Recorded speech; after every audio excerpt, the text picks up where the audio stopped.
네, 지금 세제 개편한 얘기에 네. 대해서 많은 분들이 좀 궁금해하니까 그러니까요. 바로 넘어가겠습니다. 여기까지. 네. 자, 박시동 평론가님. 네, 그 정부가 세제 개편안을 발표했다. 그 주요 골자는 뭐다라는 건 지난주에 저희가 했잖아요. 네.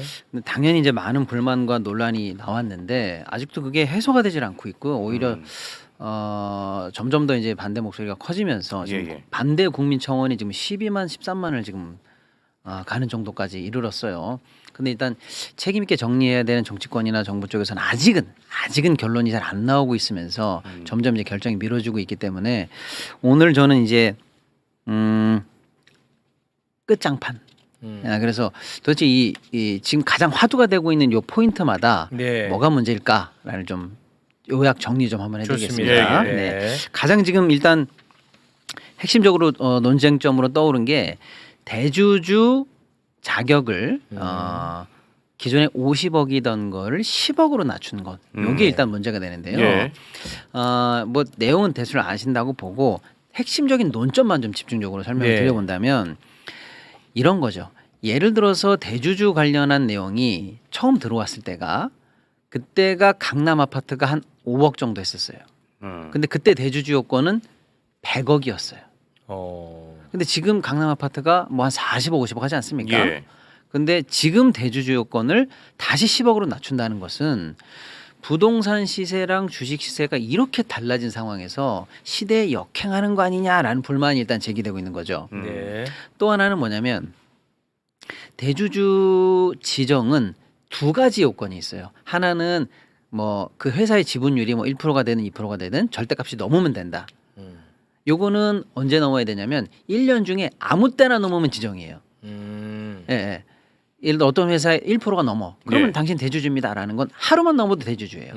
그런데 그 요건과 더불어 또 하나의 요건이 이제 방금 말씀드린 것처럼 종목당 절대 금액을 얼마 갖고 있느냐 요건데 요거는 연말 하루만 안 넘으면 1년 내내 넘어도 상관이 없어요. 네. 네네. 예. 그러니까 이제 연말이 되기 전에 요 요건을 피하려고 회피 매물이 많이 나온다. 그러면 코스피의 변동성이 커지고 주가가 떨어지지 않느냐라는 비판을 받는 건데 네. 또 한편으로는 뭐 어차피 이렇게 팔았다가 나중에 또 회피한 다음에 예. 다시 사니까 네. 크게 뭐 주가 변동에는 영향을 끼치지 않는다라는 그런 주장도 반론도 있죠. 왜냐하면 네. 어차피 시장에서 누군가는 팔고 누군가는 사는데 파는 네. 이유는 각자고 사는 것도 각자인데 이것도 시장의 선순환 내에서 다 흡수되는 거다 이런 논리도 있습니다만 네. 올해 그건 이제 장이 좋고 별일 없을 때 얘기인데 올해는 조금 상황이 다르다라는 게 일단 지금 비판의 힘을 얻고 있는 포인트예요. 예. 뭐냐면 올해 주가가 유난히 많이 올랐어요.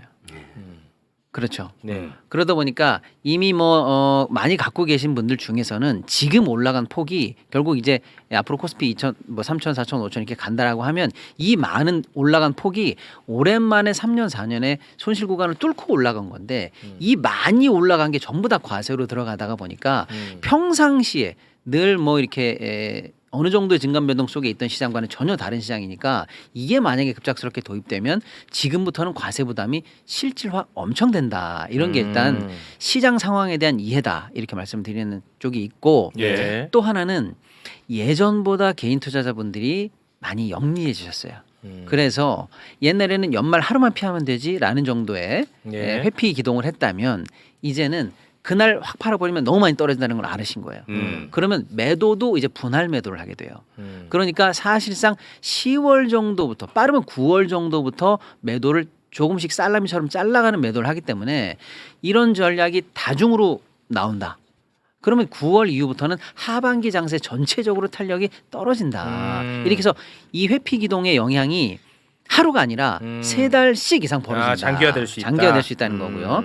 그 다음에 또 하나는 이게 회피 기동이 잡힌다라는 걸 이제 알기 때문에 예전과 다르게 공매도라든지 또 떨어지는 거에 배팅하는 인버스랑 이게 삼중으로 시너지가 나면은 하락세에 가중이 붙는다는 거예요. 그건 딱 그 사람들 파는 게 얼마 되겠어? 이렇게 간단히 볼 문제가 아니라는 거예요. 예. 장기화될 수 있고 깊이 예. 될 수 있다. 그렇죠.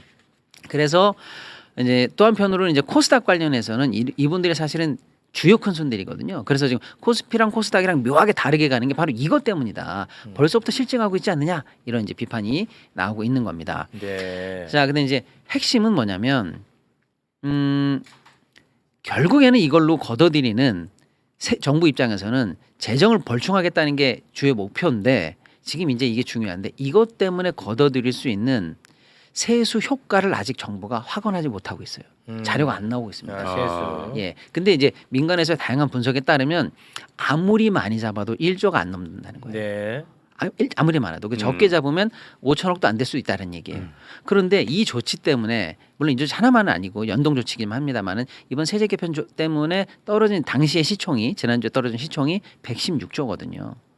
그러니까 언제 떨어진 게? 지난주 금요일 블랙 지난주 블랙 프라이데이 때 떨어지면서. 떨어진 게 네네네. 그러니까 결국 걷어들일 수 있는 조치라고 해봐야 예. 조가 안 되는데 몇 천억 단위인데 시총으로 100조 이상을 증발시키는 게 예. 이게 과연 맞는 얘기냐. 오히려 시총을 늘려서 다양하게 벌어들일 수 있는 세수에 오히려 증발을 가져왔다. 네. 앞뒤가 맞지 않는 대책이다. 이게 이제 사실은 투자자들의 불만인데요. 제가 여기서 이제 이런 문제까지 정리해드리고 다시 이제 조금 딴 데서 얘기하지 않았는 얘기를 좀 해본다면 지금 제가 이제 시장 내에서 듣는 얘기를 계속 이제 정리해 보면 어쨌거나 주식시장을 살리겠다는 의지, 신뢰, 이재명 정부의 대책 여기에 대해서 지금 스크래치가 났다라는 게 시장의 반응이에요. 그러면 지금 50억이었던 걸 10억으로 낮춘다는 게 정부의 안이거든요. 예. 네. 지금 국회로 공이 넘어와서 지금 네. 국회에서 다양한 의견이 나오고 있어요. 오늘도 어떤 의원도 계속 의견을 내고 예. 있는데 그러면 다시 원복하자. 50억으로 가자라는 안도 나오고 있고 네. 50억과 10억 사이 언저리 30억이면 어떠냐. 뭐 이런 절충안들이 계속 나오고 있어요. 근데 솔직히 시장에서 요구하는 건 뭐냐면 이왕의 세수 효과가 별로 없고 오히려 이렇게 부작용이 크다는 게 증명됐으니 아예 확실한 의지가 있다. 주식시장에 대해서 확실한 의지가 있다는 걸 보여주려면 100억으로 올려야 된다. 아, 의지를 한번 좀 보고 싶다. 예, 손상된 신뢰값을 회복하려면 그 이상의 조치로 세사를 나게 할 정도로 되려면 예. 그 이상의 조치가 필요하다라는 게 시장에서 벌써 이제 나오고 있는 얘기입니다. 아. 이런 논점들이 이제 대주주 양도세 관련해서 이제 계속 논쟁이 이어지고 있다. 네. 그 말씀드리고요. 근데 누군가는 그러더라고요. 지금 뭐 이렇게 나오는 이런 이야기들이 예. 굉장히 부수적인 얘기인데 진짜 얘기만 쏙 빼고 한다 네. 하면서 막 눈물로 호소하는 분들이 있어요. 네. 그러니까 예를 들어서 재벌들, 네. 뭐 이재용이라든지 뭐 이런 재벌들이 상속세 네. 덜 내려고 주가를 누르고 있는 이 상황. 이거를 해결하지 않고 자꾸 엉뚱한 거 너무나 작은 이야기, 너무나 지엽적인 네. 이야기, 너무 발톱에 떼 이야기만 하고 있다. 진짜 얘기는 왜 안 하느냐? 최욱이 너마저 그럴 거냐? 나한테 난리야. 아 그래요? 그래서 내가 저는 무식해서 못하는 거예요. 뭐 제가 무슨 대기업에 로비를 받아서 안 하는 게 아니에요. 나는 몰라요. 뭐 이런 얘기를 했었는데 네네. 말이죠. 네, 그 얘기 이제 합니다 오늘. 합니까, 오늘? 오늘 들어가요? 딴 데서 안 한 얘기 와, 드디어 처음으로 하네. 합니다. 이 얘기는 아무도 안 한대. 나 아니, 들어본 뭐 적이 없어. 민주당 네네네. 의원이든 무슨 뭐 아니 민주당 의원 중에 하는 분은 계셔 한 분. 한 분 있다고 하더만 한 분 있대. 네네. 예. 그리고 뭐 진보 유튜버든 뭐든 하는 데가 없다는 거야. 네. 진짜 제일 중요한데. 아, 오늘 들어갑니까? 예, 이제 지금 들어가는데 이거 하고 나면 우리는 문 닫을 거야. 아, 그래요? 예, 몰라요. 아닌데? 나도 한번 예. 해봐요. 일단 그걸 들어가기 앞서 이걸 아셔야 됩니다. 예, 같이 예. 맥락이 있어서 이제 또 화제가 되는 게 배당소득 분리과세잖아요. 길게는 안 할게요. 네. 그 문제점들은 지난번에 다 그 이제 했으니까. 35인데 25를 사람들이 예상을 했었잖아요. 네, 기대를 했었죠. 맞습니다. 예, 배당에 관한 소득을 따로 빼서 분리과세 해주고 세율이 팍 지금보다 낮아질 걸 기대했는데 뭐 이렇게 뜨뜻미지근하게 나왔어라는 건데 지난번 했던 얘기 빼고 지난번 안 한 얘기를 좀 하면은 이게 사실은 깊이 들어가면은 엉망진창이에요. 지금 나온 안이 단순히 원하던 수익률이 떨어져서가 아니라 엉망진창인 게 뭐냐면 엄청난 사실은 독소 조항이 숨어 있어요 여기에. 분리과세 세율에. 예. 예를 들면은 지금 안은 뭐냐면 당초 지금 실시하고 있는 안은 뭐 사진이 있을 텐데요. 현행안은 2천만 원과 2천만 원 초과 이렇게 두 가지로만 돼 있습니다. 예. 그런데 지금 개정하려고 하는 거는 2천, 그다음에 2천과 3억 초과 이렇게 세 구간으로 나누고 세율이 저렇게 되겠다라는 게 안이거든요. 근데 시장에서의 안은 이겁니다. 일단 제일 위에 고율 구간에 해당하는 사람들은 뭐 10% 낮아지는 거 가지고 배당하겠어? 이건 유인이 안 돼라는 거고요. 그다음에 제일 낮은 구간에 있는 분들은 야 우리가 부동산에 투자하고 하다못해 오피스텔 하나 하고 이런 거 하지 말고 아파트 하지 말고 배당하라며 그러면 배당 소득으로 생활비까지 좀 하게 해준다며 라는 거잖아요. 근데 2천만 원이 생활비가 되냐고요. 꼬마 빌딩이나 아파트 살 돈으로 배당 소득을 받으면 그걸로 생활비를 해야 되는데 낮은 세율로 해주는 게 2천만 원 갖고 되겠냐라는 거예요. 그러니까 적어도 2억까지는 올려줘야 된다. 적어도 억 단위는 돼야 한 달에 뭐 이거저거 다 떼고 나면 할 수 있을 거 아니냐라고 해서 이건 저율 구간에 대해서도 아무 혜택이 없다는 거예요. 지금하고 똑같잖아요. 그러니까 중서민들이 주식 투자해서 배당받을 이익이 지금보다 나아지는 게 아무것도 없다는 거예요. 네네네. 자, 그다음에 이 중간 단계에 있는 분들 말씀드려볼게요. 이 중간 단계가 이번에 새로 생겼는데 이분들은요, 예, 그러니까 2억 2천부터 3억까지 중간 단계. 이분들은요, 지금은요 종합소득세에 들어가거든요. 그러면 종합소득세 낼 때는 모든 소득을 합쳐요. 그리고 자기가 썼던 모든 비용을 떨립니다. 그러니까 수익도 네네. 있지만 손비도 있어요. 예. 그러니까 적절히 조정할 수가 있는데 분리과세 하잖아요. 그러면 손비가 없어요. 그러니까 오히려 증세가 생겨요. 아 그래. 예, 여기서 배당이 나는데 이 배당을 손비로 깔 게 없어지는 구간이 생겨요. 그러니까 특정 구간에 해당하는 쉽게 말하면 좀 큰 손들 입장에서는 오히려 세제 혜택을 지금보다 더 못 받아. 증세가 생겨요. 이런 독소 조항이 숨어 있고요. 또 하나 독소 조항이 뭐냐면 이제 이런 독소 조항을 아무도 얘기 안 한다는 거죠. 제 말씀은. 제가 최초입니다. 그다음에 최초예요. 아무튼요 이런 네. 메이저에서는 예. 또 하나 뭐냐면 부칙이 달려 있어요. 부칙은 아닌데 예, 지금 정부안은 40% 이상 배당하는 회사한테 이런 혜택을 주겠다는 거예요. 또 하나는 40이 안 되면 25% 배당하는 애들 중에서도 갑자기 40까지 점프하기는 어렵다. 우리는 여력이 없으면 그러면 너는 지난 3년 대비해서 5%씩만 올려도 혜택 줄게. 이렇게 해서 쉽게 말하면 이걸 그냥 노력상이라고 해볼게요. 40% 이상 배당하면 니네는 배당 분리과세야. 이거는 이제 잘하는 애들이라고 해볼게요. 모범생. 근데 저희는 아직 공부가 안 돼 있어요. 그러면 노력해도 상 줄게. 이게 노력상이에요. 지금 25%밖에 안 해도 3년 대비해서 5%씩만 올려가도 이 혜택을 똑같이 줄게라는 거예요. 네. 그런데 이게 시행일이 내년에 경과 규정이 있습니다. 그러니까 2027년 배당부터 적용이 돼요. 그러면 이 노력상을 받는 회사 입장에서 한번 생각해 보세요. 그러면 내년에 배당 관련해서 혜택을 보려면 내후년에 보려면 올해하고 내년에 배당을 안 한 상태에서 내후년 배당에 들어갈 거를 5%만 올리면 그때부터 혜택이 돼요. 아 그러네. 이해되시죠? 내일 당장 시행이 아니기 때문에 아. 내년 배당을 안 하는 게 유리하다니까요. 안 하는 게 유리하네. 예. 아. 그러니까 안 그래도 배당 안 해서 난리라서 이건 배당 유인책으로 들어와야 되는데 그렇지 유인체. 이 여러 가지 경과 규정이나 이 노력상이나 이런 걸 보면 이 사이 이미 40%가 넘는 애들은 모범생이고 네. 그 안에 있는 애들이 우리도 35 할 거야, 40 할 거야라고 노력하라고 유인책을 준 건데 네. 이 유인책을 받는 애들이 지금부터 1년, 2년간 배당을 안 하는 게 더 효과가 높다니까요. 아 역효과가 역효과가 납니다. 높다. 이런 전문적인 분석은 아무 데서 안 하는 거예요. 안 합니다. 그러니까 사실 이걸 다 뜯어보면은 엉망진창이라는 거예요. 아. 자, 그 다음에 100번 양보해서 이제 시간이 없으니까 본론으로 들어갈게요. 오늘의 네. 히든 카드. 예. 그러면 왜 우리가 이 배당 소득 관련한 분리과세를 하려고 그랬습니까? 부자 감세니 뭐니 그게 아니고 한국은 배당을 너무 안 해. 이게 문제 네, 아닙니까? 그렇습니다. 배당 안 해. 예. 배당을 왜 안 합니까? 대주주나 이런 사람들은 배당을 많이 하는 걸 원하지 않아요. 그게 세금을 많이 내서 원하지 않는다라고 단정 지을 건 아니라던데. 네, 아무튼 복잡한데. 아, 복잡한데. 그러니까 배당 많이 주면 결국에는 뭐가 됩니까? 회사가 좋은 이미지가 되고 사람들이 주식을 많이 사게 돼요. 주식 네. 많이 사죠. 주가가 많이 올라갑니다. 네. 주가 많이 올라가요. 예. 음. 그렇게 해서 주가가 많이 올라가게 되면 그 재벌 오너 대기업 그 사장들은 상속할 때 상속세가 많이 나와요. 상속세가 많아진다. 예, 많아집니다. 좋아 지금. 예. 그러니까 결국 그 상속세를 낮추기 위해서 음. 회사의 주가를 떨어뜨리기 위한 모든 할 수 있는 수단은 다 한다는 게 한국 코리아 디스카운트의 핵심이에요. 아. 미친 거지 사실. 예. 미친 예. 거야 그러네, 진짜. 진짜. 그러니까 오직 상속세를 안 내기 위해서 네. 주가를 무조건 떨어뜨리는 아, 게 한국 코리아 디스카운트의 핵심입니다. 예. 왜냐? 상속세 낼 때 상장 기업만 얘기하는 겁니다. 네. 상장 기업은 시가가 거래되잖아요, 주식가가. 네. 그러니까 그 시가로 평가해서 당신 상속재산이 얼마요? 이렇게 평가가 되니까 회사가 얼마나 덩치가 크던 알짜 회사던 미래 가치가 얼마나 좋던 말던 상관없이 주가만 낮으면 상속세가 떨어지는 이런 모순이 발생해요. 이게 핵심이야. 예. 이게. 예. 네. 그러니까 상속받기 직전에 있는 사람들은 예. 주가를 낮춰야 될 요인이 충분합니다. 충분하지. 그러니까 심지어 이런 경우도 봤어요. 회사의 횡령을 공시하는 회사도 봤습니다. 예를 들어 떨어뜨리려고.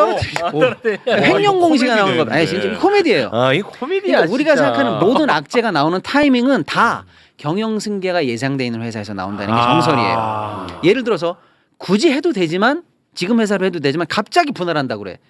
주주들이 뚜껑 열리죠. 근데 그걸 욕을 막 먹습니다. 그러면서 주가 빠지죠. 네. 욕 먹어도 좋지만 주가 빠지는 게 더 좋은 거예요. 더 좋은 거야. 왜? 상속세 떨어지니까. 그다음에 횡령 같은 거, 악재 같은 거, 뭐 이런 거 있잖아요. 그때 집중적으로 내가 주가 떨어뜨립니다. 와. 우리가 싫어하는 모든 요소들이 거기 다 들어가 있어요. 미친 거지. 예. 이게 근본적인 원인이에요. 근본이야. 아까 배당도 마찬가지입니다. 우리 회사 배당 하지 마. 이렇게 해서 주가 떨어뜨려. 아무도 우리 회사 돌보지 않게 해. 뭐 이런 겁니다. 그러면 이거를 바꾸는 게 키다. 방금 최호 앵커님 너무 정확하게 말씀 주셨어요. 그럼 이 근본적인 원인을 어떻게 바꿔야 되느냐에 대해서 사실은 논의가 알고 있는 사람도 있고 논의가 좀 시작되고 있는데 이미 화제가 됐어야 되는데 네. 지금 묻혔어요. 그래서 제가 다시 화제를 꺼냅니다. 꺼냅니다. 오늘 꺼내면 이제 화제 됩니다. 네네네. 뭐냐면 네. 비상장 회사는 상속할 때 시가가 없잖아요. 없지. 잘 거래 안 되니까. 그렇죠. 그러면 비상장 회사 주식회사 매불쇼 비상장인데 이거를 최욱 아드님한테 상속하려다 그러면 이거 평가 어떻게 해요? 회사 가치로. 그렇죠. 그래서 국세청에서 평가하는 방법이 있습니다. 어렵습니다만 쉽게 말씀드리면 진짜 가치를 평가해요. 자산 가치 몇 년간의 순이익을 딱 놓고 이 정도 가치가 진짜 이 회사의 가치야. 그걸 딱 놓고 그러니까 이건 한 주당 얼마야. 그러니까 그거 상속받으면 얼마야. 그리고 딱 때려버리는 규정이 법에 있어요. 있어. 예. 비상장 회사는 있어요. 있어. 좋다. 진짜 가치를 판단합니다. 국세청에서 하고. 예, 예. 좋았다. 근데 이게 상장으로 바뀌면 상장 바뀌어. 그냥 무조건 주가입니다. 그러니까 주가 떨어뜨려야지. 그러니까 원래 가치와 상관없이 주가만 떨어지면 되는 거예요. 그러면 이거 자산 가치로 바꿔. 바로 그겁니다. 오늘부터 바꿔. 알았지? 그래서 자, 예. 대통령실 보고 있죠. 좀 부탁 좀 드리겠습니다. 이거는. 네. 김남국 비서관 보고 계시더라고요. 김남국 힘 없어. 왜 자꾸 국민소통 비서관입니다. 그만하세요. 네. 네, 꼭 그래서 봐주세요. 코리아 디스카운트를 해소하려면 상속 증여세법을 바꿔야 된다는 거예요. 잠깐만. 상속 예. 증여세법. 예, 거기서 뭘 바꿔야 되냐? 상장 기업을 상속할 때 예. 무조건 주식 시가 평가로 하지 말고 그렇지. 여기에 자산 개념을 도입해서 주가에 비해서 주가가 오히려 자산보다도 더 밑으로 내려가면은 그냥 자산으로 바꿔버리는. 그래서 일부러 주가를 낮출 요인을 막아버려. 네가 낮춰봐야 네. 자산으로 평가해. 그렇지. 그래서 하방을 막아내는 그렇지.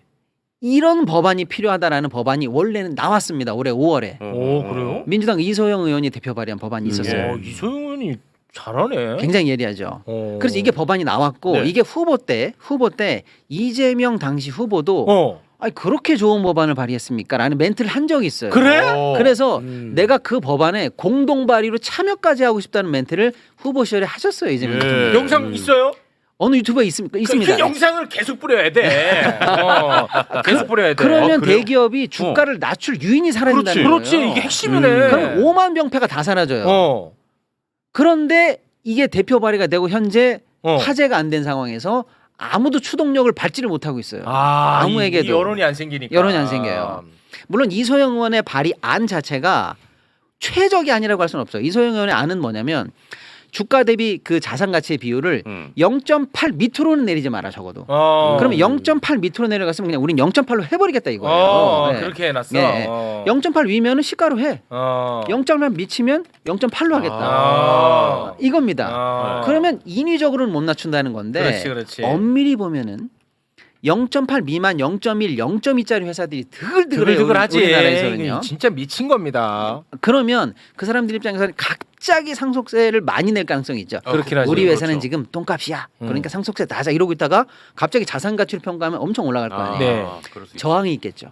그 저항이 큰 거예요 지금. 조세 저항 큽니다. 그래서 화제가 안 되고 있습니다. 그런데 알게 모르게 뭐 이게 로비가 있겠지. 당연하죠. 그래서 이소영 의원의 발의안에는 적어도 그 사람들을 좀 뭐랄까요 달래는 것도 좀 들어 있어요. 네. 뭐냐면 그래?